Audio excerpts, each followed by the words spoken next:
안식 후 첫날 일찍이 아직 어두울 때에 막달라 마리아가 무덤에 와서 돌이 무덤에서 옮겨진 것을 보고 시몬 베드로와 예수께서 사랑하시던 그 다른 제자에게 달려가서 말하되, 사람들이 주님을 무덤에서 가져다가 어디 두었는지 우리가 알지 못하겠다. 베드로와 그 다른 제자가 나가서 무덤으로 갈새 둘이 같이 다름질하더니 그 다른 제자가 베드로보다 더 빨리 달려가서 먼저 무덤에 이르러 구부려 세마포 놓인 것을 보았으나 들어가지는 아니하였더니 시몬 베드로는 따라와서 무덤에 들어가 보니 세마포가 놓였고 또 머리를 쌌던 수건은 세마포와 함께 놓이지 않고 딴 곳에 쌌던 대로 놓여 있더라. 그때에야 무덤에 먼저 갔던 그 다른 제자도 들어가 보고 믿더라. 그들은 성경에 그가 죽은 자 가운데서 다시 살아나야 하리라 하신 말씀을 아직 알지 못하더라. 이에 두 제자가 자기들의 집으로 돌아가니라. 마리아는 무덤 밖에 서서 울고 있더니 울면서 구부려 무덤 안을 들여다보니 흰옷 입은 두 천사가 예수의 시체니었던 곳에 하나는 머리편에 하나는 발편에 앉았더라. 여자여, 어찌하여 우느냐? 사람들이 내 주님을 옮겨다가 어디 두었는지 내가 알지 못함이다. 이 말을 하고 뒤로 돌이켜 예수께서 서 계신 것을 보았으나 예수이신 줄은 알지 못하더라. 여자여, 어찌하여 울며 누구를 찾느냐? 마리아는 그가 동산지기인 줄 알고 이르되, 주여, 당신이 옮겼거든 어디 두었는지 내게 이루소서. 그리하면 내가 가져가리이다. 마리아야. 마리아가 돌이켜 히브리 말로 라보니, 이는 선생님이라는 말이라. 나를 붙들지 말라. 내가 아직 아버지께로 올라가지 아니하였노라. 너는 내 형제들에게 가서 이르되, 내가 내 아버지 곧 너희 아버지 내 하나님 곧 너희 하나님께로 올라간다 하라. 막달라 마리아가 가서 제자들에게 내가 주를 보았다 하고 또 주께서 자기에게 이렇게 말씀하셨다 이르니라. 할렐루야, 할렐루야. 우리 부활하신 생명의 주님, 사망과 죄와의 모든 권세를 이기신 주님의 이름을 찬양합니다. 그리고 놀라우신 예수님 앞에, 다시 사신 주님 앞에 우리 감사와 찬양과 영광과 존귀의 박수 올려드리며 나가겠습니다. 무덤을 이기신 주님, 거룩하신 주님, 존귀하신 주님의 이름을 찬양합니다. 부활하신 영광의 주님의 이름을 높여 송축합니다. 할렐루야. 네, 오늘 이 시간 하나님의 놀라운 은혜, 우리 부활하신 생명의 주님 예수 그리스도의 은혜 안에 한 몸 이룬 우리 사랑하는 포드의 성도들, 또 이 시간 영상으로 예배하는 흩어져 있는 모든 글로벌 포드 식구들에게요, 여러분 우리 한번 뜨거운 사랑과 격려와 축복의 박수를 서로에게 보내도록 하겠습니다. 주님의 놀라우신 은혜가 우리 모두에게 있게 되기를 주님의 이름으로 축복합니다. 사랑하는 여러분, 성령 충만하십시오. 말씀 충만하십시오. 기쁨 충만하시기를 축복합니다. 저는 오늘 이 예배가 우리의 삶의 새로운 문을 여는 예배가 될 줄로 믿습니다. 생명과 영광으로, 능력과 평안으로 소망과 기쁨의 문을 여시기를 축원합니다. 저 우리 옆에 사람에게 이렇게 한번 축복하며 인사했으면 좋겠는데요. 가장 좋은 것이 우리 앞에 남아 있습니다. 이렇게 한번 축복하시겠어요? 가장 좋은 것이 우리 앞에 남아 있습니다. 네, 그 놀라운 은혜의 세문, 소망의 세문이 열리는 귀한 은총이 있게 되기를 주님의 이름으로 축복합니다. 여러분, 종교개혁가 마틴 루터에게는요, 카타리나 본 보라라는 아주 현명한 부인이 있었습니다. 그녀는 이 마틴 루터보다 16살이나 어린 수녀였었는데요. 이 루터의 종교개혁에 굉장히 큰 감동을 갖고 동료 수녀 11명과 함께 수녀원을 탈출합니다. 그녀는 종교개혁에 대한 사명을 품고 이 마틴 루터에게 끈질기게 구호해 둘이 결혼이 성사되었는데요. 이 두 사람에게는 매우 유명한 일화가 하나 있습니다. 종교개혁 중에 카톨릭 지도자들의 협박과 핍박으로 인해 이 우울과 낙심에 사로잡혀 있었던 이 루터가 외출을 하고 집에 돌아왔을 때의 일이었어요. 집에 도착하니 그의 부인 카타리나가 상복을 입고 흐느껴 울고 있었습니다. 슬피 울고 있는 아내를 보고 루터는 너무나 매우 놀라서 누가 죽었는지, 아니 왜 이렇게 슬피 울고 있는지를 물었어요. 그러자 카타리나가 대답합니다. 하나님께서 돌아가셔서 상속을 입었습니다. 이 부인의 말에 루터는 펄쩍 뛰면서 호통을 쳤어요. 아니 하나님이 돌아가시다니 어떻게 그렇게 불경스러운 말을 할 수 있냐는 거예요. 루터가 화를 내자 부인이 이렇게 말합니다. 하나님이 돌아가시지 않았다면 어째서 당신이 낙심하는 겁니까? 하나님께서 돌아가시지 않았다면 하나님의 영광을 위해서 일하면서 왜 힘들어하는 겁니까? 루터는요, 아내의 이 말에 큰 충격을 받고 용기를 얻어 종교개혁에 매진합니다. 그리고 마침내 이 개혁을 이뤄내죠. 이 카타리나의 지적대로 여러분, 우리가 삶에서 느끼는 수많은 상심과 좌절과 우울은 마치 하나님이 죽으신 것 같은 행동과 마찬가지입니다. 만약 우리의 신앙이 주님의 죽으심에서 멈춰 있다면 그러할 수 있다는 것이죠. 여러분, 우리는 지난 고난주간과 성금요일 예배를 통해 그 주님의 고난과 죽으심을 깊이 묵상해 보았습니다. 그러나 우리의 신앙이 주님이 우리를 위해 십자가에 달려 돌아가셨음을 인정하는 것에서 그치면 기독교의 복음은 제한적 신앙입니다. 복음의 핵심은 주님께서 우리를 위해 죽으셨지만 다시 살아나셨다는 데 있습니다. 여러분 아멘이세요? 복음은 주님께서 우리를 위해 죽으셨다는 사실에 대한 완전한 인정과 믿음이 필요할 뿐 아니라 그 다음 단계인 주님의 다시 사심을 믿고 고백하는 데까지 나아갈 때 완성되는 것이죠. 죽음은 부활이 있기에 완전하고 부활은 죽음이 있기에 가능합니다. 여러분, 주님의 죽으심은 의심할 여지 없이 완결된 죽음이었습니다. 우리의 신앙 고백은요, 언제나 주님의 죽으심뿐 아니라 주님의 장사 지내심까지를 고백합니다. 주님의 장래에 따른 이 종결된 죽음은요, 주님을 사랑하며 따르며 그분에게 자기 삶의 희망과 기대를 걸었던 제자들에게 있어서 완전한 절망에 빠지는 일이 되었어요. 여러분, 죽음이란 삶의 부분적인 좌절이 아닙니다. 죽음은 삶의 어느 일부가 아닌 삶 전부를 송두리째 무너뜨리는 것이에요. 그분의 죽음은 그분을 사랑하던 사람들에겐 완전한 상실과 절망을 가져오기 충분했습니다. 하지만 바로 그때 성경은 이 완전한 죽음, 완전한 절망 끝에서 하나님의 완벽한 계획이 성취되었음을 증거하고 있습니다. 오늘 우리가 함께 살펴볼 말씀을 통해 부활의 증인들과 함께 이 여정을 영적으로 함께 통과하며 우리 역시 부활의 목격자로서 서기를 원하는데요. 이를 위해서 함께 부활 사건에 대한 치밀한 기록들을 토대로 이 당시의 정황들을 재구성하며 그 영광스러운 현장에 있었던 것들이 무엇이었는지를 살펴보고자 합니다. 이 증거들을 토대로 진정한 부활신앙에 이르기를 원하는데요. 부활신앙의 첫 시작은 아직 남아있었던 어둠입니다. 우리 함께 1절 말씀을 같이 읽도록 하겠습니다. 시작. 안식 후 첫날 일찍이 아직 어두울 때에 막달라 마리아가 무덤에 와서 돌이 무덤에서 옮겨진 것을 보고. 자, 때는 안식 후 첫날이었습니다. 예수님의 운명은 실제 금요일 오후 3시쯤 이루어졌습니다.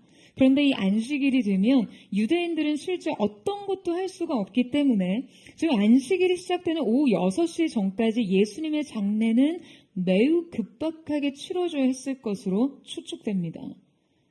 주님의 시신은 구약의 예언대로 요셉의 묘에 안치되었고요. 그 후 안식 후 첫날 일찍이 주님의 무덤에 막달라 마리아가 찾아왔다는 기록으로 오늘의 사건은 시작됩니다. 자, 그런데 바로 이때 시간적 정황이요, 요한에 의해 매우 의도적으로 기록되어 있어요. 그것은 그때가 바로 아직 어두울 때라는 것이죠. 다른 복음서에서도 명확히 이때가 아직 아침이 오기 전 새벽이다라고 기록되어 있지만 요한은 유독 이때를 아직 어둠이 남아 있었던 때임을 밝힙니다. 여러분, 주님의 부활은요, 아직 어두울 때 이미 완성되어 있었습니다. 모두가 잠든 사이, 모두의 침묵과 모두의 무관심 속에 고요하고 은밀하게 이루어졌어요. 획기적인 뉴스거리로 세상을 떠들썩하게 하는 그런 수많은 일들처럼 그렇게 요란스럽게 이루어지지 않았어요. 아직 어두울 때, 모든 것이 아직일 때, 빛이 아직 오지 않았고, 아직 어둠이 물러가지 않았고, 아직 죄악이 관영하던 그때에 주님의 부활은 완성됩니다. 마치 빛이 어둠에 비추되 어둠은 깨닫지 못하더라 라고 기록된 말씀처럼 그 주님의 부활은 고요하고 은밀하게 일어났고 완성됐지만 아직 세상은 이것을 알지 못했고 보지 못했고 깨닫지 못했습니다. 하지만 주님의 역사는 이미 일어난 것이죠. 사랑하는 여러분, 바로 이것이 주님의 일하심입니다. 하지만 주님의 역사는 이렇듯 이미와 그 아직 사이에 좁힐 수 없는 간극이 있습니다. 여러분, 우리의 삶 속에서도요, 이러한 일들은 자주 일어납니다. 주님께서 내 마음에 주신 평화, 주님의 말씀과 응답, 나의 영혼 깊이 깊이 이미 임했지만 현실은 아직 변하지 못했어요. 주님은 이미 우리를 위해 모든 것을 다 이루셨지만 우리는 이 생에서 아직 죽음과 질병과 고통과 아픔 가운데 절망하고 좌절하고 신음하며 삽니다. 오늘 말씀 전에 함께 본 영상에서도 이 삶이란 부정할 수 없이 희노애락 모두를 품고 있습니다. 주님이 이미 이루신 승리에도 불구하고 여러분, 우리의 삶은요, 수많은 눈물과 고통과 장애와 질병을 끌어안고 죽음의 종착지를 향해 가고 있어요. 때로 아직 이루어지지 않는 일들로 인해 우리는 이미 일어난 일들로부터 점점 멀어지곤 하죠. 여러분, 부활의 아침, 우리는 이미 일어난 진리를 붙잡고 아직 우리 삶에 남아있는 어둠을 몰아내야만 합니다. 그런데 바로 이때, 아직 어두울 때 이 무덤에 찾아온 한 여인이 있었습니다. 부활 신앙에 이르기 위한 두 번째, 어떤 것으로도 막을 수 없던 사랑입니다. 그녀는 바로 막달라 마리아였어요. 여러분, 대체 이 여인은 아직 어두운 이때 왜 이곳에 온 것일까요? 이 새벽에 여자 혼자 대체 여기를 어떤 생각으로 찾아왔냐라는 거예요.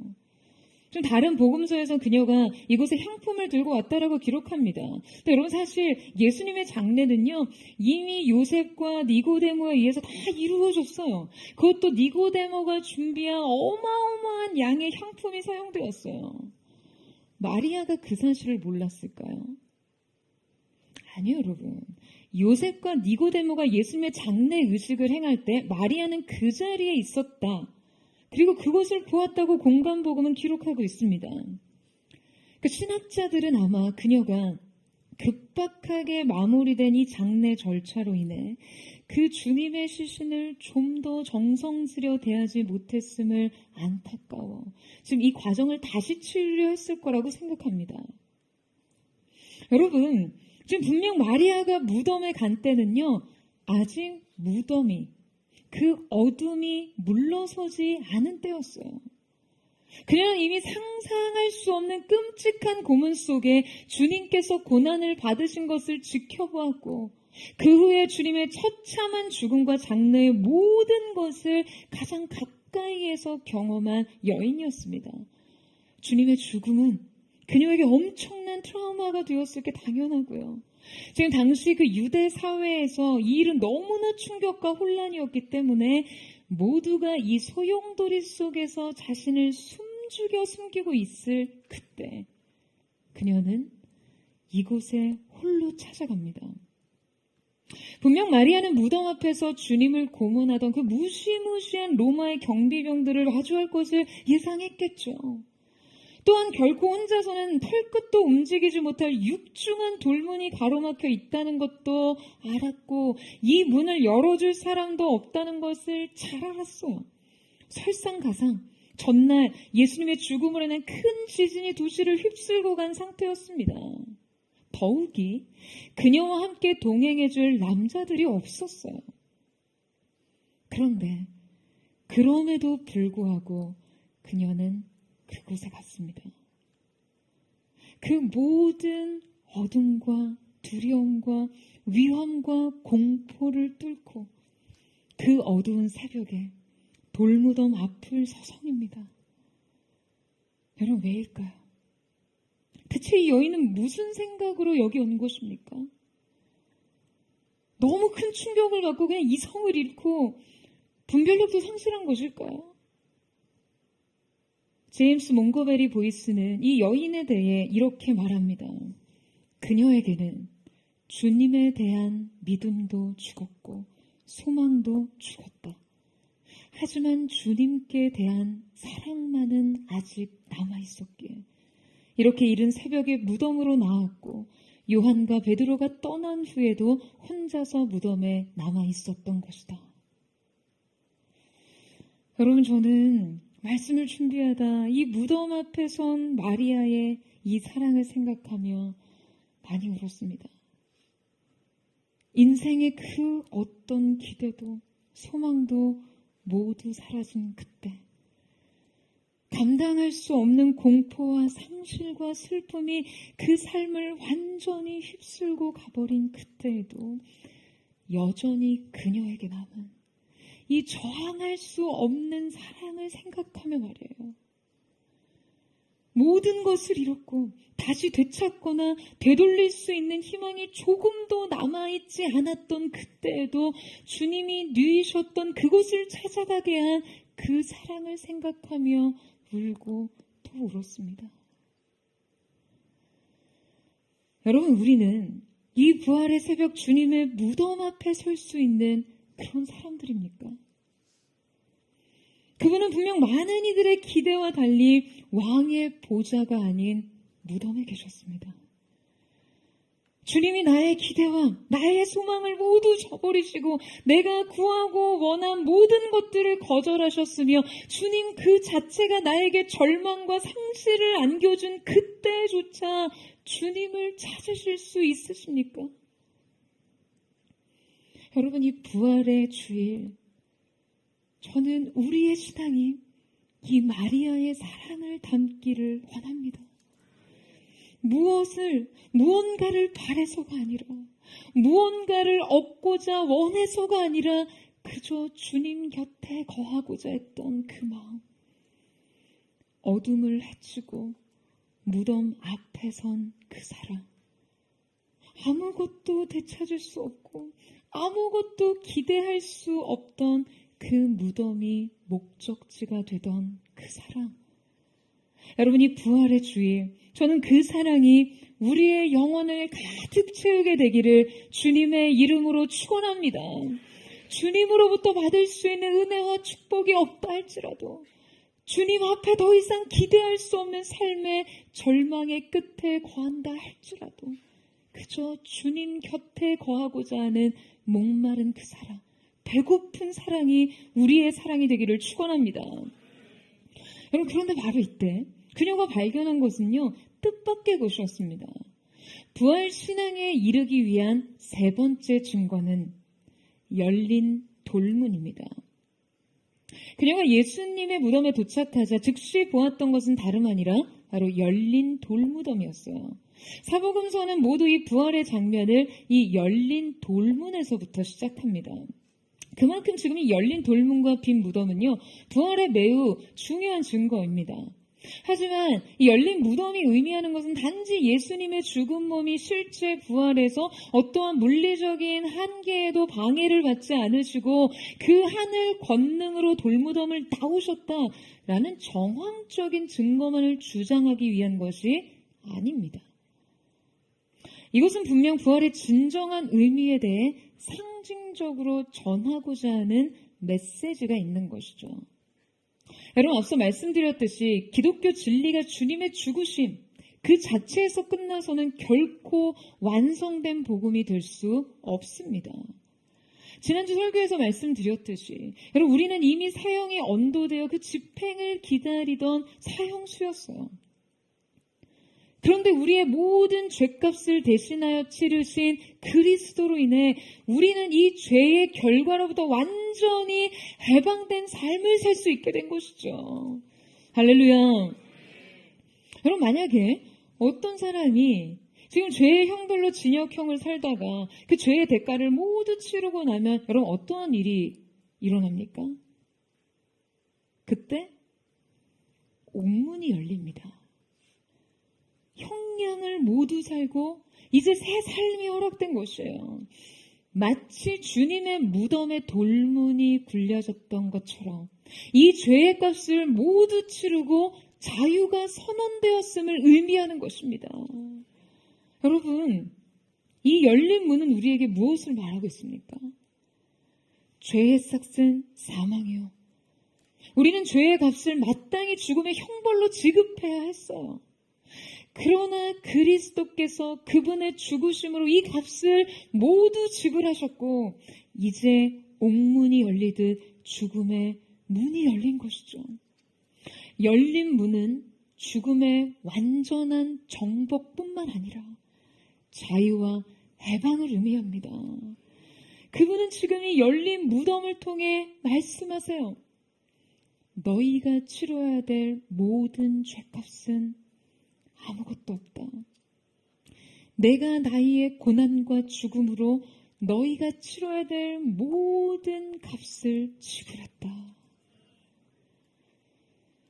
여러분, 우리에게 해당하는 율법의 조항들, 죄에 대한 법조문, 그리고 지불 명령서 같은 것들은요, 모두 완전히 폐기되었습니다. 오늘 우리가 이 열린 무덤 앞에서 뛸 듯이 기뻐해야 할 이유가 바로 이것입니다. 이 빈 무덤 앞에서 자유와 승리의 노래를 불러야 할 이유가 바로 이것이에요. 여러분, 그러나 문제는요, 아직도 우리가 그 비용을 치르면서 살고 있다는 것이죠.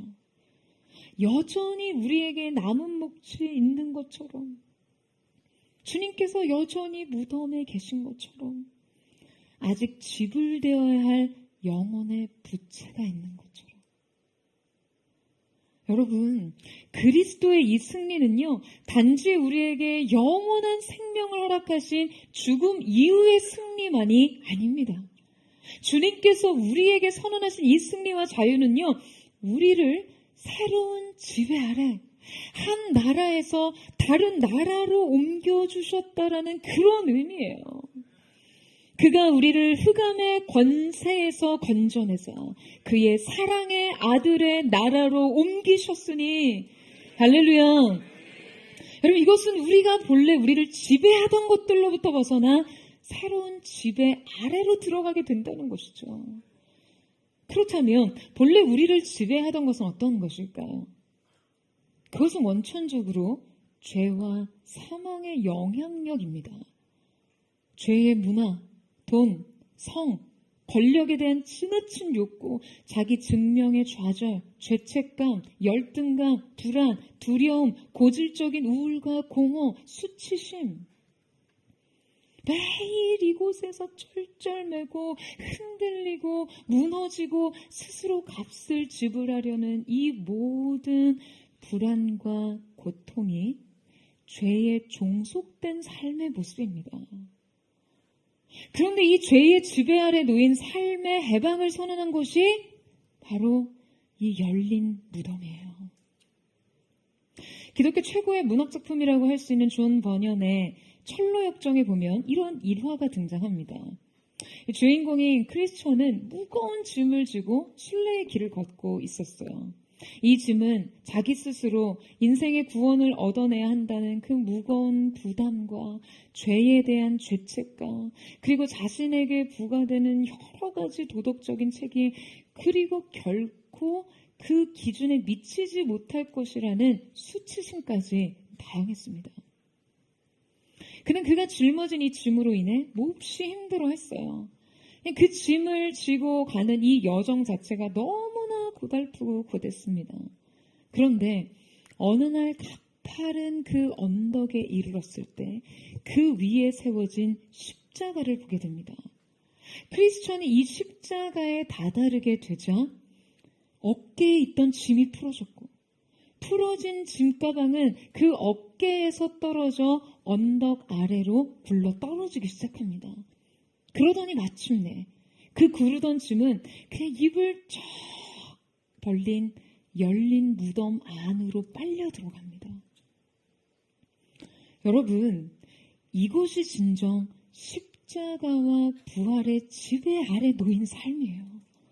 우리를 짓누르고 힘들게 하는 모든 짐은 이 열린 무덤 앞에서 결코 어떠한 힘도 행사할 수 없습니다.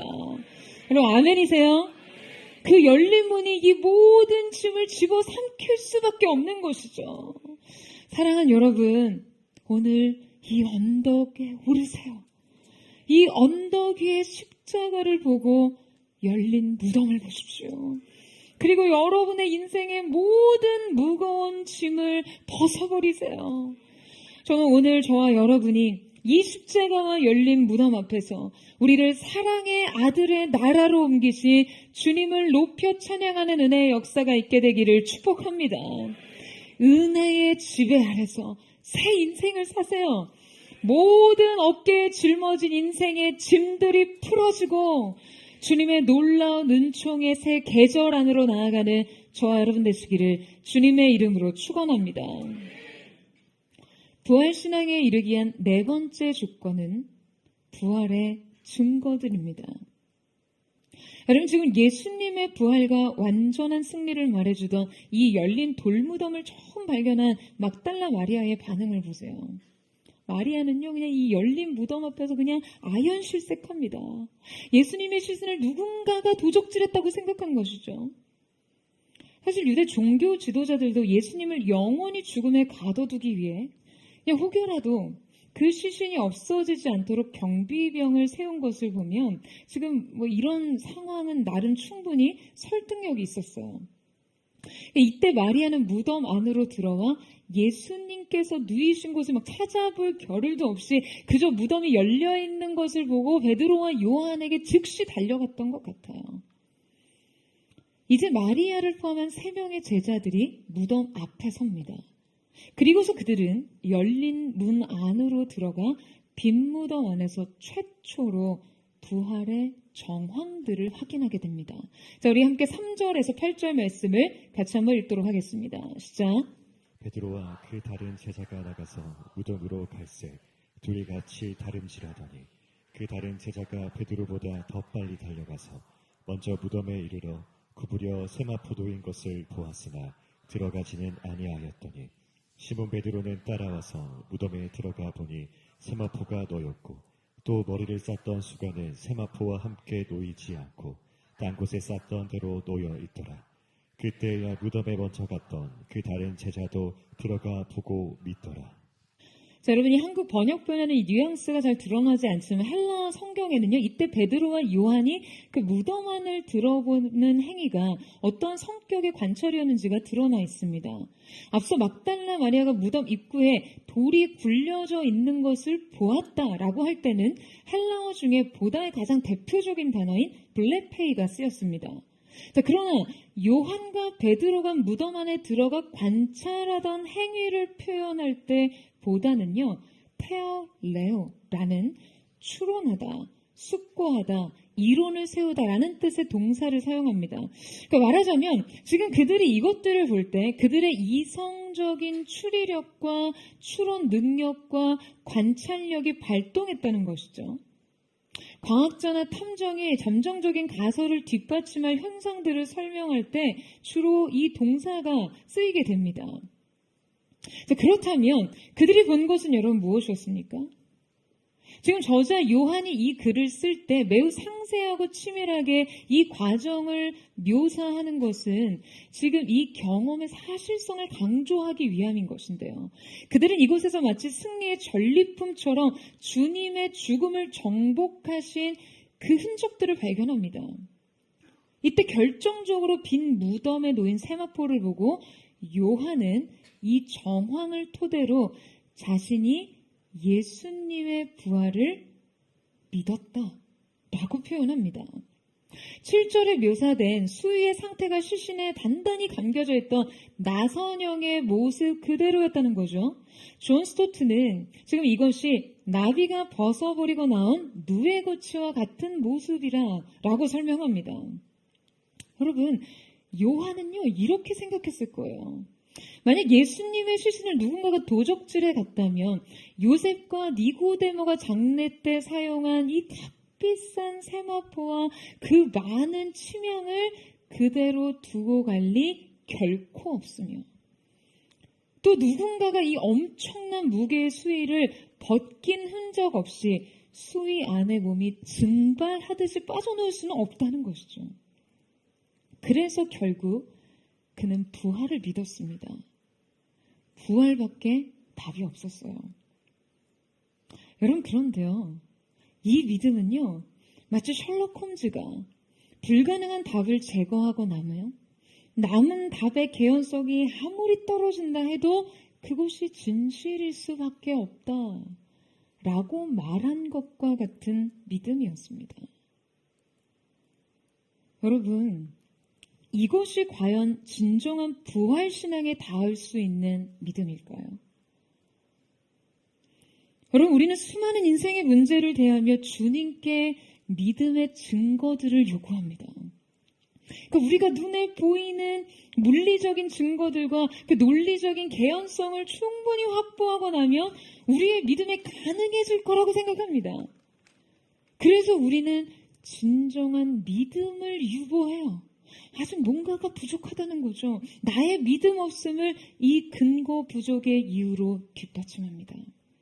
내 삶에 믿음의 객관적 정황이 더 요구되어야 한다는 거예요. 주님께서 제시하시는 진리의 증거들이 빈약하다는 거예요.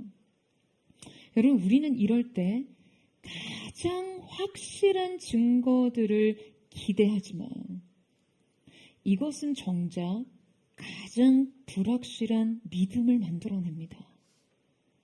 여러분, 아니에요. 부활신앙과 믿음은요, 눈에 보이는 물증을 따라 성립되는 것이 아닙니다. 탐정의 가설 입증과 추리 능력 같은 사고로 이루어지는 것이 아니라는 거예요. 그렇다면 부활신앙은 어떻게 얻을 수 있는 것일까요? 부활신앙에 이르기 위한 5번째, 생각의 범주를 넘어서는 믿음입니다. 여러분, 분명 지금 요한은 앞서 예수님께서 부활하셨다는 정황적인 증거들을 토대로 부활을 믿게 되었다라고 고백하죠. 여러분, 그들은 분명 이 증거들을 보았고 사고했고 믿었지만 이 믿음은 그들의 영혼을 사로잡는 데까지는 충분하지 못했습니다. 자, 함께 9절에서 11절 말씀을 같이 한번 읽도록 하겠습니다. 시작. 그들은 성경에 그가 죽은 자 가운데서 다시 살아나야 하리라 하신 말씀을 아직 알지 못하더라. 이에 두 제자가 자기들의 집으로 돌아가니라. 마리아는 무덤 밖에 서서 울고 있더니 울면서 구부려 무덤 안을 들여다보니. 여러분, 그들은 예수님의 다시 사신 것을 보았고 요한은 그것을 믿었다고 기록했으나 정작 이 믿음은 지금 주님께서 하신 말씀과 연결되지 못했습니다. 따라서 이 믿음은 매우 불완전한 것이었어요. 그래서 두 제자들은요, 집으로 돌아갔고요. 마리아는 그냥 여전히 그곳에 남아 울고 있었습니다. 여러분, 그녀는 왜 이 빈 무덤에서 울고 있는 것일까요? 바로 주님을 잃어버린 채 자기 자리로 돌아갈 수 없던 사랑 때문이었죠. 그녀는 그 자리를 떠날 수 없었습니다. 자기의 삶으로 되돌아갈 수 없었어요. 마리아는 주님의 죽으심 이후 또 한 번의 좌절과 또 한 번의 상실을 안겨주던 이 빈 무덤에 여전히 남아있습니다. 여러분, 지난 한 주 저는 설교 준비만 하려고 이 책상에 앉으면 이 빈 무덤에 앉아 울고 있던 이 망연자실한 마리아의 마음이 그대로 다가오던 그런 시간을 보냈어요. 주님을 향한 그리움, 주님의 흔적들, 그 앞에서 감당할 수 없었던 그 상실감, 지나간 모든 시간, 그리고 결국 무너진 것들, 믿음도 소망도 다 무너졌지만 그러나 여전히 남은 그 사랑. 책상에 앉기만 하면 이 모든 것이 너무나 가슴에 몰려오는 거예요. 여러분, 그런데 우리는 그저 우는 것밖에 할 수 없었던 이 완전한 상실의 장소가 실상 어떠한 의미인지 그녀가 도무지 알지 못했다는 것을 이해해야만 합니다. 여러분, 이 빈 무덤은 실상 어떠한 장소였습니까? 모든 것을 잃어버린 그곳은 모든 것이 회복된 장소였습니다. 모든 것을 정복한 장소였어요. 죽음을 죽인 장소였습니다.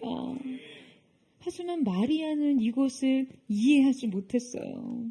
우리 함께 13절에서 15절 말씀을 같이 읽겠습니다. 시작. 천사들이 이르되 여자여 어찌하여 우느냐 이르되 사람들이 내 주님을 옮겨나가 어디 두었는지 내가 알지 못함이이다. 이 말을 하고 뒤로 돌이켜 예수께서 서 계신 것을 보았으나 예수이신 줄엔 알지 못하더라. 예수께서 이르시되 여자여 어찌하여 울며 누구를 찾느냐 하시니 마리아는 그가 동산지기인 줄 알고 이르되 주여 당신이 옮겼거든 어디 두었는지 내게 이르소서. 그리하면 내가 가져가리이다. 여러분, 그녀는 그토록 주님을 사랑했고 모든 것을 버려두고 그분을 따랐음에도 주님의 말씀을 기억하고 그 말씀을 이 현실과 연결시키지는 못했습니다. 여러분, 심지어 그녀는 이곳에서 부활하신 주님의 최초의 목격자가 되었지만 지금 주님을 알아보지 못했고요. 주님을 동산지기로 오해해서 엉뚱한 이야기를 하죠. 주님의 시신을 어디로 옮겼는지 알려주며 자기가 그것을 옮기겠다는 거예요.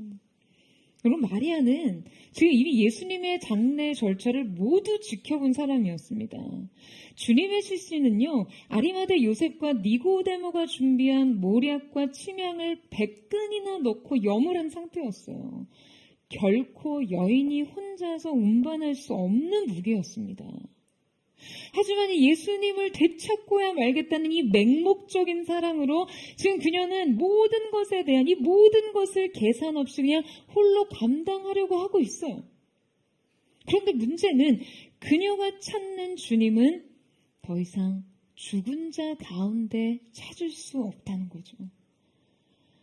여러분, 마리아에게 주님을 향한 이 극진한 사랑이 있었음에도 불구하고 그녀는 왜 이 믿음의 영역에 있어서 이렇게 이해하기 힘든 무지와 모리애를 보이고 있는 것일까요? 여러분, 우리는 그녀를 통해 우리의 믿음이 우리의 생각의 범주에서 한 걸음을 내딛는 것이 매우 매우 힘들다는 것을 깨닫습니다. 마리아가 애초에 이 무덤에 도착했을 때 열린 돌문을 본 즉시 그녀는 주님의 시신을 누군가가 도적질했다는 생각을 합니다. 그러니까 그녀의 이 내러티브는요, 얼마나 그녀의 내면에서 견고한 사고의 틀을 형성했는지, 심지어 지금 주님을 눈앞에 두고 시신을 옮긴 사람으로 착각할 정도였어요. 그런데 여러분, 마리아의 이 오류는 바로 우리의 공통의 문제입니다. 마리아가 믿음으로 현실을 해석하지 못했던 것은 우리 모두에게 발견되는 잘못된 영혼의 회로인 것이죠. 이때 탁월한 기독교 변증가였던 팀 켈러 목사님은 인간의 마음이 늘 원하는 신은 우리의 욕구에 맞고 우리가 통제할 수 있으며 우리의 자기 평가와 내러티브에 토를 달지 않는 그런 신이다라고 지적했습니다. 말하자면 나의 생각과 나의 범주와 기대와 개념에 꼭 들어맞는 신. 내가 기대하고 생각하고 마땅히 나의 요구와 기대를 모두 충족시키고 내 자신이 통제할 수도 있고 조종할 수도 있는 그 신의 모습으로 예수님이 다가오지 않을 때 우리는 주님을 알아보지 못할 뿐더러 주님을 외면할 수도 있다는 거예요. 내가 바라는 모습이 아니기 때문이죠. 여러분, 우리의 신앙의 현주소를 알기 위해서 우리는 우리가 주님께 무엇을 바라고 무엇을 기대하는지를 알아야 합니다. 그리고 주님은 결코 우리가 원하는 방식으로 우리가 통제할 수 있는 상태로 우리에게 다가오시는 분이 아니라는 사실을 깨달아야 해요. 여러분, 주님은 하늘이 땅보다 높음과 같이 우리의 생각보다 높으신 분이십니다. 이 사실을 믿으세요. 우리의 생각의 모든 범주와 틀을 완전히 깨고 그 모든 것을 초월해 알파와 오메가, 시작부터 끝까지 거하신 분이세요. 시작과 완성 그 자체이신 분이십니다. 저는 오늘 이 예배를 통해 우리가 그분의 그 절대적 존재와 주권과 왕권을 인정할 수 있기를 예수님의 이름으로 축원합니다. 여러분, 그런데 주님께서는 마리아의 이 믿음의 오류를 정확하게 지적하십니다. 부활신앙에 이르기 위한 5번째 진정한 출발선은 바로 이름을 부르시는 사랑입니다. 주님은 이후 마리아에게 자신을 계시하시는데요. 자, 우리 함께 16절 말씀을 같이 읽겠습니다. 시작. 예수께서 마리아에 하시거늘 마리아가 돌이켜 히브리 말로 라보니 하니 이는 선생님이라는 말이라. 여러분, 우리는 완전한 상실과 절망에 빠져 울고 있는 마리아가 그 주님의 살아계심을 깨닫는 이 감격스러운 장면을 마주하게 됩니다. 근데 여러분, 지금 이 일이 언제 일어났나요? 이 일이 언제 일어났습니까? 주님의 부활이 완료된 시점에서? 부활의 정황적 물리적 증거들을 발견했을 때요? 천사들과 부활하신 주님을 마주할 때 일어났습니까? 아니요, 여러분. 이 일은 주님께서 마리아야 하고 그녀의 이름을 부르실 때 일어났습니다. 여러분, 그녀는 이미 완전한 정복과 승리의 장소에 서 있었음에도 불구하고 절망에 빠져 있었어요. 슬픔에 빠져 있었어요. 그녀는 주님을 앞에 두고도 그저 하염없이 울고만 있었습니다. 그녀의 상실과 슬픔은 천사의 등장과 위로로도 해결이 되지 않았어요. 하지만 주님이 그녀의 이름을 부르실 때 마리아야, 그녀는 부활하신 주님을 보았습니다. 여러분, 부활신앙이 어디에서 올까요? 우리는 어떻게 이 부활의 영광에 참여할 수 있습니까? 주님이 우리의 이름을 부르실 때. 여러분, 그때 우리 인생의 어떤 것은 끝나고 새로운 것은 시작될 수 있는 것입니다. 인생의 근원적인 상실, 절망, 슬픔, 답을 찾을 수 없는 인생의 문제, 총체적인 이전에 다 변화되지 않는 모습, 이것은 바로 주님의 이 부름 앞에서 완전히 무력화됩니다. 옛것이 되어 그리고 새로운 눈을 뜨게 됩니다. 여러분, 저는 오늘 이 영광스러운 승리의 자리에서 여전히 인생의 슬픔을 끌어안고 여전히 눈물로 상실과 좌절에 빠져 있는 여러분에게 주님이 여러분의 이름을 부르시는 그때 새롭게 눈뜨는 은혜의 역사가 있게 되기를 축복합니다. 여러분, 이때 마리아는 무엇을 보았죠? 부활하신 주님을 보았습니다. 마리아가 부활하신 주님의 최초의 증인이 되는 영광스러운 순간이었어요. 여러분, 저는 오늘 이 시간 부활하신 주님께서 이곳에 오셔서 그 여러분의 이름을 불러주시며 여러분 각자의 이름을 부르시는 그분의 음성을 통해서 여러분 인생의 새로운 생명 가운데 초대받게 되는 은혜의 역사가 있게 되기를 축복합니다. 이때 주님은 마리아에게 물으십니다. 여자여, 왜 울고 있느냐? 여러분, 이 물음은 이 눈물의 이유를 몰라서 하신 질문이 아니었어요.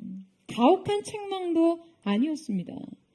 마리아는 몰랐지만 주님은 삶의 모든 결말을 아시기에 물으신 것이죠. 주님이 사망을 이기셨고 죽음을 정복하셨기 때문입니다. 여러분, 우리 인생의 근본적 소망이 바로 여기에 있어요. 할렐루야. 여러분, 이 사실을 믿으세요? 여러분, 주님은 아십니다. 오늘 말씀 전에 함께 본 영상에서처럼 인생의 모든 막이 다 내려지고 잠시 어둠이 인생을 완전히 덮는 그 순간조차 This is not the end. 이것이 끝이 아님을 주님은 아십니다. 영원한 삶이 시작됨을 아세요. 여러분, 아멘이세요? 여러분, 오늘 말씀에 저자인 요한은 예수님의 죽으심과 다시 사심이 펼쳐지던 지금 이 장소를 의도적으로 동산이다 라고 표현하고 있습니다. 예수께서 십자가에 못 박히신 곳에 동산이 있고 동산 안에 아직 사람을 장사한 일이 없는 새 무덤이 있는지라. 주님의 체포와 죽음과 무덤 그리고 부활의 장소까지 요한은 계속해서 이 장소적 명사를 동산으로 표기합니다. 심지어 마리아가 예수님을 동산지기로 오해했다고 표현하기도 했죠. 여러분, 왜일까요? 그는 왜 이토록 여러 차례 동산을 강조하는 것일까요? 여러분, 우리는 이 표현에서 지금 어떠한 장소에 대한 암시를 추측합니까? 바로 에덴 동산이죠. 여러분, 인류의 첫째 아담은 바로 이 동산에서 죽음의 저주를 가져왔습니다. 하지만 둘째 아담이신 예수께서 영원한 생명을 주신 것이죠. 안식 후 첫날 예수께서 제자들에게 나타나 숨을 내쉬며 하시는 말씀에서 이 숨이라는 표현은 헬라어 엠프사오라는 단어가 쓰였습니다. 바로 창조 때 하나님께서 아담에게 생기를 불어넣으실 때 사용된 단어였어요. 주님의 부활이 우리에게 새 창조의 역사를 열어주셨음을 말하고자 하는 것이죠. 할렐루야. 여러분, 오늘 예수님의 부활의 영광이 오늘 우리에게 새 창조의 세계를 열어주셨음을 믿습니다. 여러분, 아멘이세요? 여러분의 영혼 육이 재창조의 역사 속에 새로워졌음을 예수님의 이름으로 선포합니다. 가정이 새로워지고 교회가 새로워지고 학교와 일터와 이 나라와 민족 가운데 부활의 생명의 새숨이 불어와 모든 것을 새롭게 할 것을 예수님의 이름으로 선포합니다. 그것이 부활의 영광의 날, 주님께서 우리 가운데 이루고자 하신 주님의 일인 줄로 믿습니다. 그렇다면 마지막으로 부활 신앙에 이르기 위한 7번째, 그 마지막 종착지를 살펴보고자 하는데요. 그것은 바로 가장 좋은 것이 우리를 기다리고 있다는 믿음입니다. 여러분, 저를 한번 따라해 보시겠어요? 가장 좋은 것이 나를 기다리고 있습니다. 우리 함께 17절 말씀을 같이 한번 읽겠습니다. 시작. 예수께서 이르시되 나를 붙들지 말라. 내가 아직 아버지께로 올라가지 아니하였노라. 너는 내 형제들에게 가서 이르되 내가 내 아버지 곧 너희 아버지 내 하나님 곧 너희 하나님께로 올라간다 하라 하시니.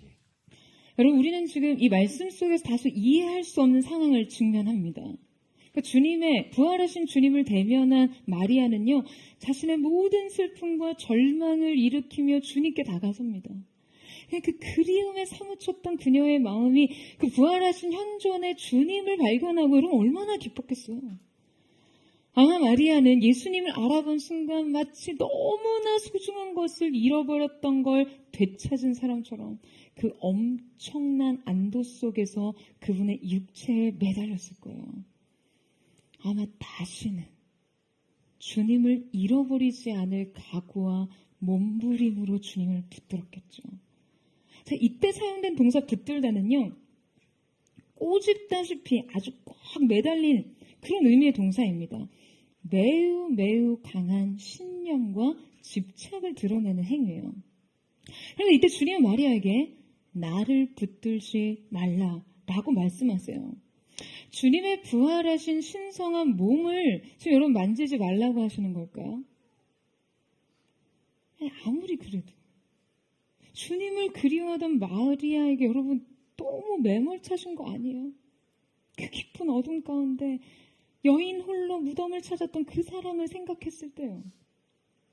근데 여러분, 주님께서 이때 나를 붙들지 말라라고 하신 말씀은 단지 나를 터치하지 말라라고 하신 말씀이 아닙니다. 주님께서는 마리아에게 내가 나를 알던 그 방식대로, 내가 나를 붙잡던 방식대로 이 관계를 지속할 수 없다는 것을 말씀하고 계신 것이죠. 여러분, 이게 무슨 뜻입니까? 그러니까 내가 이미 이룬 이 부활은 결코 내가 기대하던 대로가 아니고 내가 내 앞에 산자처럼 나타났을 때 주님은 혹시 주님은 나의 기대를 저버리지 않아 하는 태도로 이 부활의 몸을 대해서는 안 된다는 것이에요.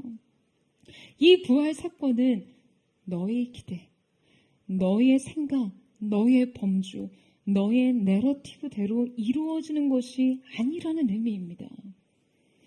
여러분, 주님의 마침은 부활 후 승천이었어요. 그리고 보혜사 성령의 강림이었습니다. 부활신앙의 진정한 종착지는요, 결국 성령의 내주와 임재입니다. 여러분, 아멘이세요? 여러분, 하지만 이 마침은 이전에 그분을 알던 제자들에게는요, 너무나 낯선 방식입니다. 그들의 범주와 이성의 틀을 완전히 벗어나는 것이었죠.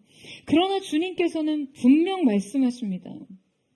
바로 이것이 내가 너희 곁에 함께 있는 것보다 훨씬 더 낫다는 거예요. 그러니까 우리가 지금 성령과 누리는 교제와 관계가 지금 마리아가 실제 예수님을 보고 듣고 만지고 그분의 현존을 물리적으로 누리던 그 어떤 관계의 방식보다도 훨씬 더 나은 일이라는 것이죠. 여러분, 우리가 누리는 이 특권을 이제 이해하시겠어요? 오늘 우리에게 부어오시는 성령의 강력한 임재가 주님을 보고도 보지 못하고 듣고도 깨닫지 못하던 그 시대 제자들의 상과는 비할 수 없는 축복이라는 거예요. 여러분, 다시 한번 묻겠습니다. 과연 우리는 어떻게 부활 신앙에 이를 수 있습니까? 우리의 마지막 답은 이렇게 적어 내려갈 수밖에 없습니다. 성령의 임재. 오직 성령이 우리에게 임하시며 우리는 눈 떠 주님을 보고 듣고 누릴 수 있습니다. 여러분, 이 시간 우리는 오직 성령을 통해 죄와 사망의 권세를 모두 정복하시고 모든 저주를 깨고 새로운 생명의 문을 열어주신 그 부활의 주님을 만나기를 원합니다. 성령의 임재 속에서 우리의 눈을 여셔서 그 부활하신 주님을 이 시간 생생히 목격하고 목도하기를 간절히 사모합니다. 사랑하는 여러분, 이제 여러분 앞에 좋은 것이 기다리고 있습니다. 성령님의 임재, 그분과의 내밀한 교통 안에서 그분의 인도하심을 따라 사는 삶이 새로운 문이 되었어요. 이 그리스도의 죽으심과 다시 사신 부활의 영광이 담긴 성령의 임재 속에서 기쁨으로 새 인생을 사는 저와 여러분 되시기를 주님의 이름으로 축원합니다. 부활 생명의 새 숨을 부여받은 주님의 몸된 교회가 이 땅의 교회들 가운데 주님의 일하심을 나타내는 새로운 시작이 되기를 주님의 이름으로 축복합니다. 이 소리 함께 찬양하며 기도하며 나아가기를 원합니다. 사랑하는 주님, 이 영광스러운 부활의 주일, 우리가 우리의 인생에 좌절과 슬픔과 상실의 끝자락에서 주님이 우리의 인생 가운데 남기신 주님의 일을 보기를 원합니다. 주님 앞으로 나아가 영광스러운 생명의 주인 되신 주께서 이루신 그 놀라운 영광을 목도하기를 원하오니 오늘 이 가운데 하늘의 문을 여시고 거룩하신 성령님 임하시고 기름 부어 주시옵소서.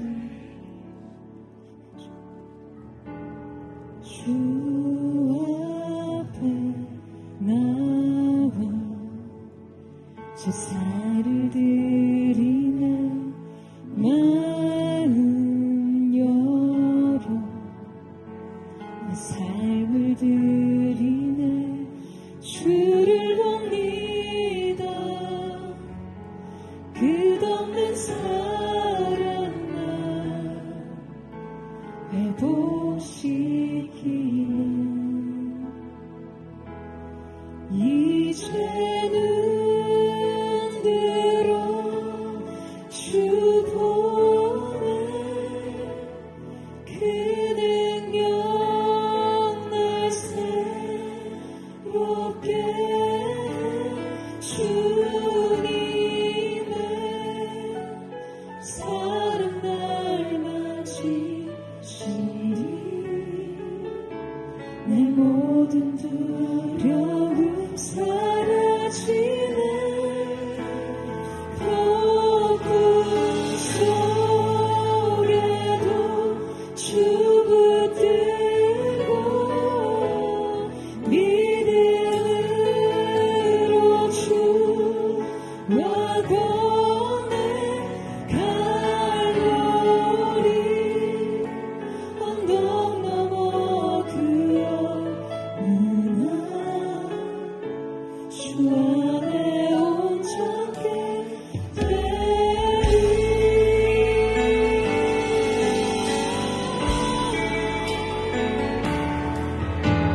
주 앞에 나와 제사를 드리네 마음 열어 내 삶을 드리네 주를 봅니다.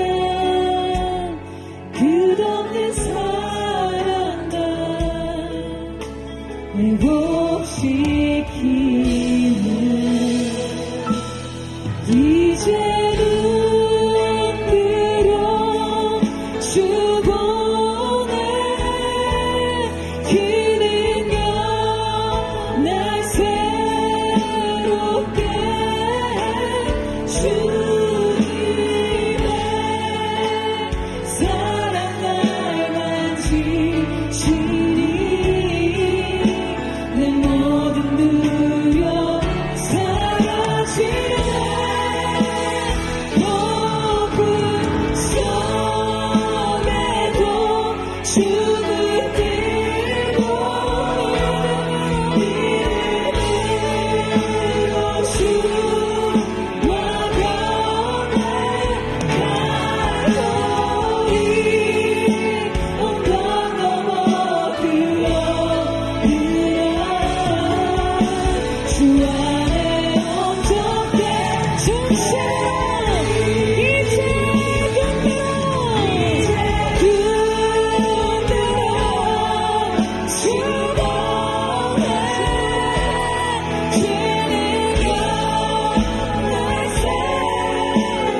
절망을 제하신 부활하신 영광의 주님을 바라봅니다.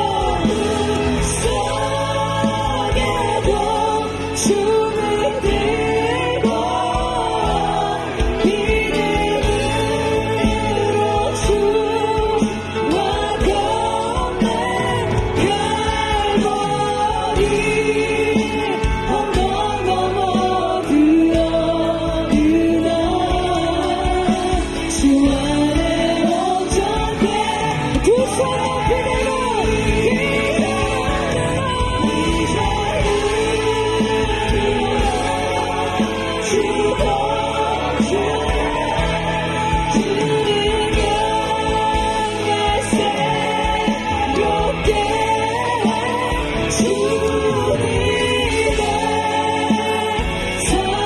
들고 구원하신 예수 그리스도에서 예수 그리스도의 목자가 난 그 손으로 오늘 우리의 인생을 영원한 되신 하나님을 찬양합니다. 속에도 춤을 들고 믿음으로 주와 건너갈보리 언덕 넘어 그 어느 날 주 안에 온전히 되리 이제 여인이여 어찌하고 울고 있느냐 말씀하신 주님의 질문처럼 사랑하는 주님, 이 놀라운 승리의 장소에서 여전히 좌절과 슬픔과 낙심에 드리워진 그 눈물로 주님 앞에 있는 자들이 있습니다.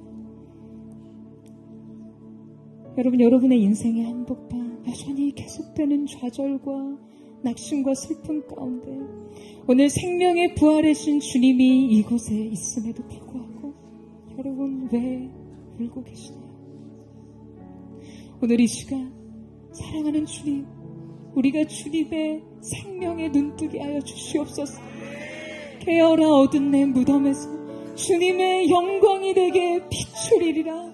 거룩하신 주님, 부활하신 주님, 무덤을 이기신 주 예수 그리스도의 능력으로 주님께서 거룩한 빛으로 우리 가운데 임하셔서 우리의 삶을 향해서도 주님 말씀하십니다. 어찌하여 울고 있느냐? 깨어라 어두운 내 무덤에서 주님의 영광이 비추시리라. 주님의 영광이 내게 비추시리로다. 오늘 그 영광에 빛되신 주님, 우리의 인생 절벽에 인생의 모든 슬픔 가운데 찾아오셔서 주님을 계시하시고 거룩하신 부활의 영광의 생명의 동참함으로 우리의 인생의 무덤을 열고 옥문을 열고 주님과 함께 일어나게 하여 주시옵소서. 깨어나는 내 무덤에서 주님의 영광이 비추시리라. 우리 전심으로 주의 이름을 부르짖고 우리 역시나 동성으로 기도합니다. 주여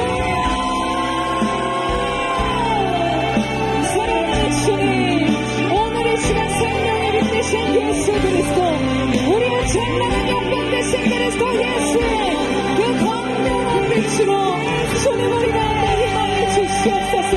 주님 우리의 인생 갖춰진 무덤을 여시고 주님 우리의 인생 갖춰진 어깨문을 여시고 인생 무덤 모든 짐을 벗어버리게 하신 그 십자가 언덕 거룩하신 주님의 십자가 위에서 인생 모든 몽이와 짐과 슬픔이 벗겨지는 시간을 수 있도록 역사하여 주시옵소서.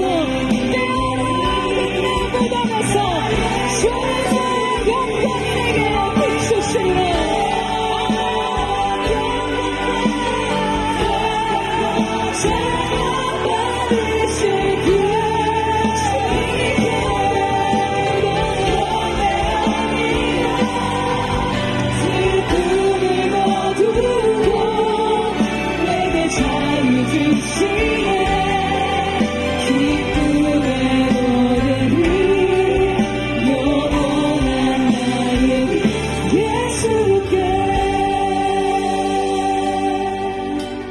예수 우리들의 빛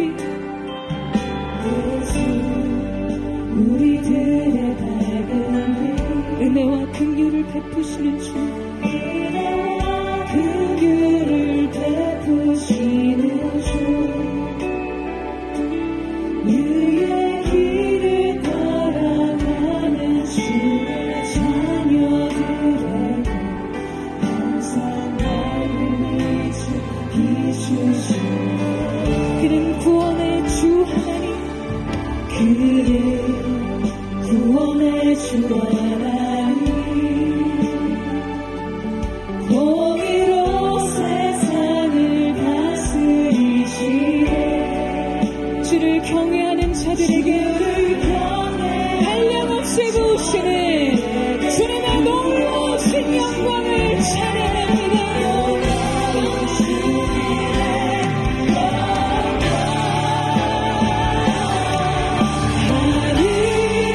하늘에서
인생의 어둠을 걷어가지 않았지만 이미 주께서 우리의 삶 속에 다 이루었다 하심으로 모든 것을 이루셨는 줄로 믿습니다.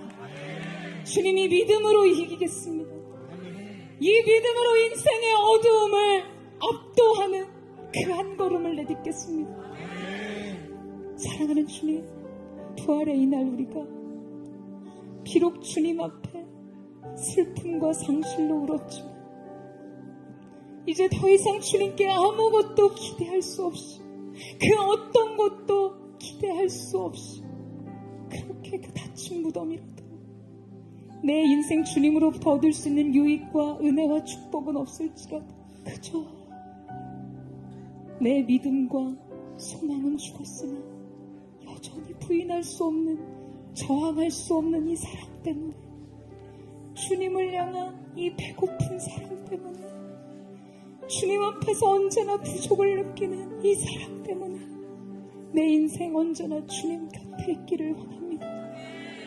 어둠을 뚫고서라도 인생의 절망과 깊은 수렁 끝에 거할지라도, 내 영혼 새벽 날개치며 바다 끝에 거할지라도 주님을 더욱 사랑하기를 원해요. 주님 더 사랑하기를 원합니다. 내 인생 내가 받은 주님의 사랑으로 너무나 충분합니다. 주님, 이제 더욱 주님을 더욱 사랑한다고 고백하기를 원합니다. 우리 인생의 마지막 호흡이 닿는 그 순간에도, 그 호흡을 내쉬는 순간 주님을 더욱 사랑하리라, 그 고백을 드리는 하나님의 사람이 되게 하여 주시옵소서. 주님,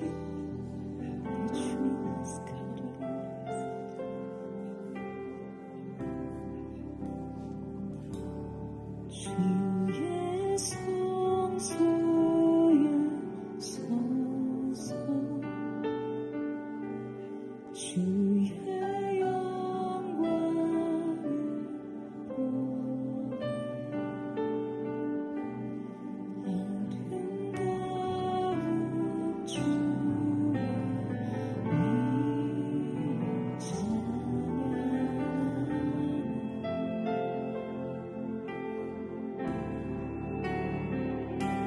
주의 임재 안에서 나를 붙드시는 사랑, 그 사랑을 아기한 내 영광의 주.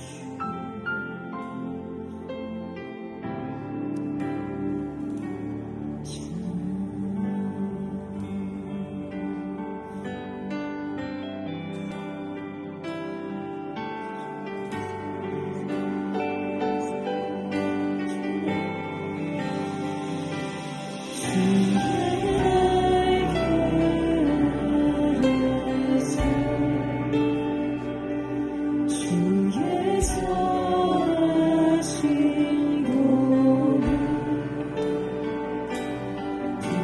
부드러운 주의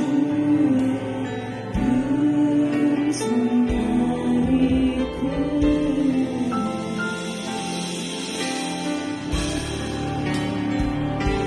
주의 은혜 안에서 나를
우리 함께 고백합시다. 주님의 음성을 의지하며 주님을 따라갑니다. 오늘 이 시간 하나님께서 부활하신 예수 그리스도께서 여러분의 이름을 부르세요. 너무나 힘든 나의 삶에 애워싸여 절망과 슬픔을 안고 승리의 자리에서조차 올 수밖에 없었던 우리의 인생 끝에 주님이 오셔서 여러분의 이름을 부르십니다.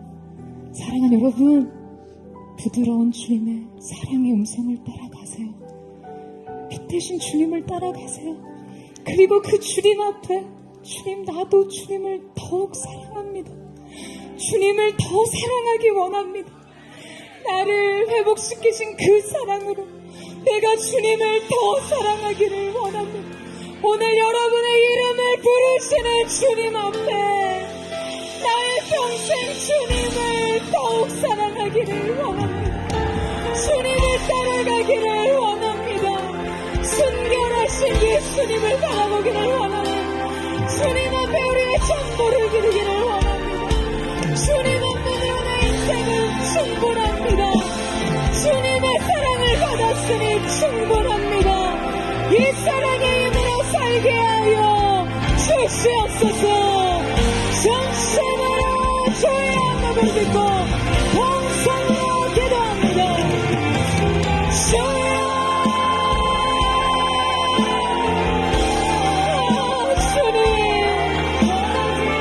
주님 내 안에 남은 내 전부를 담아 주님 더 사랑합니다. 인생의 마지막 것 끝에서도 내 생의 마지막 모든 것을, 인생의 모든 여정을 마치기에 주님을 더욱 사랑하기 원합니다. 그 중심에 불타는 고백이 주 앞에 드려지는 사람으로 살게 하여 주옵소서. 주님을 더 사랑하는 영혼, 예배자, 주님이 먹는 교회가 되게 하여 주옵소서. 오직 주님을 향한 부족한 사랑이 없는 모든 것을 다 드렸음에도 불구하고 다시 한번 주님의 그 무덤을 찾을 수밖에 없었던 마리아의 사랑이 부활의 주인, 오늘 우리의 사랑이 될 수 있도록 역사하여 주시옵소서.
사랑하는 주님, 주님이 우리의 존재에 이름을 부르실 때 우리는 새로운 사실에 눈 떴습니다.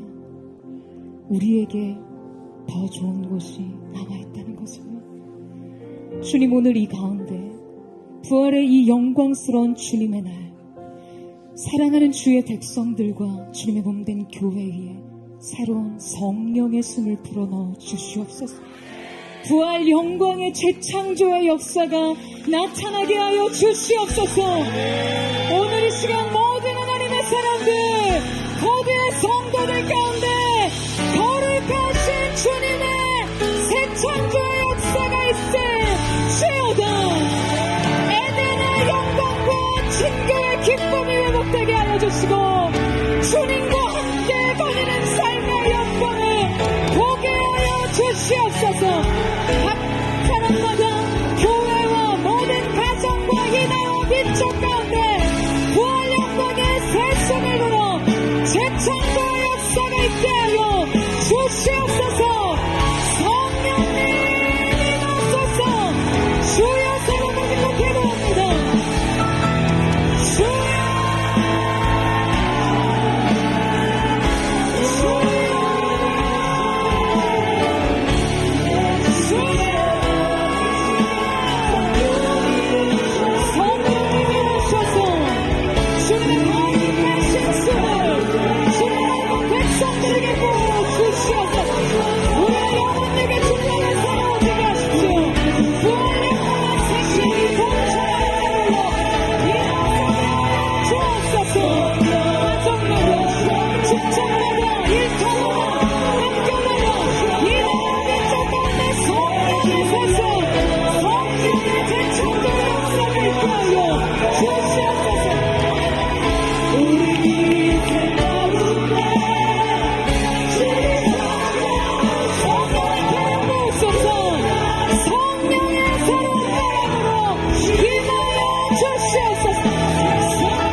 재창조의 역사가 되게 하여 주시옵소서.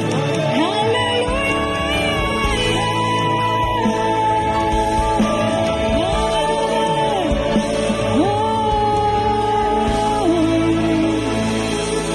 사망아, 너의 이기는 곳이 어디 있느냐? 사망아, 너의 쏘는 곳이 어디 있느냐? 우리를 위해 이기신 존귀하신 주 예수 그리스도로 말미암아 이기었음을 선포합니다. 어둠과 사망은 물러가고 생명과 소망과 평안이 압도하는 세상을 허락하여 주시옵소서. 우리 가운데 영광스러운 나라가 되시는 하나님 감사드리며 살아계신 예수님의 이름으로 기도드립니다. 아멘. 할렐루야. 승리하신 주님, 무덤을 계신 주님, 거룩하신 주님, 영광스러운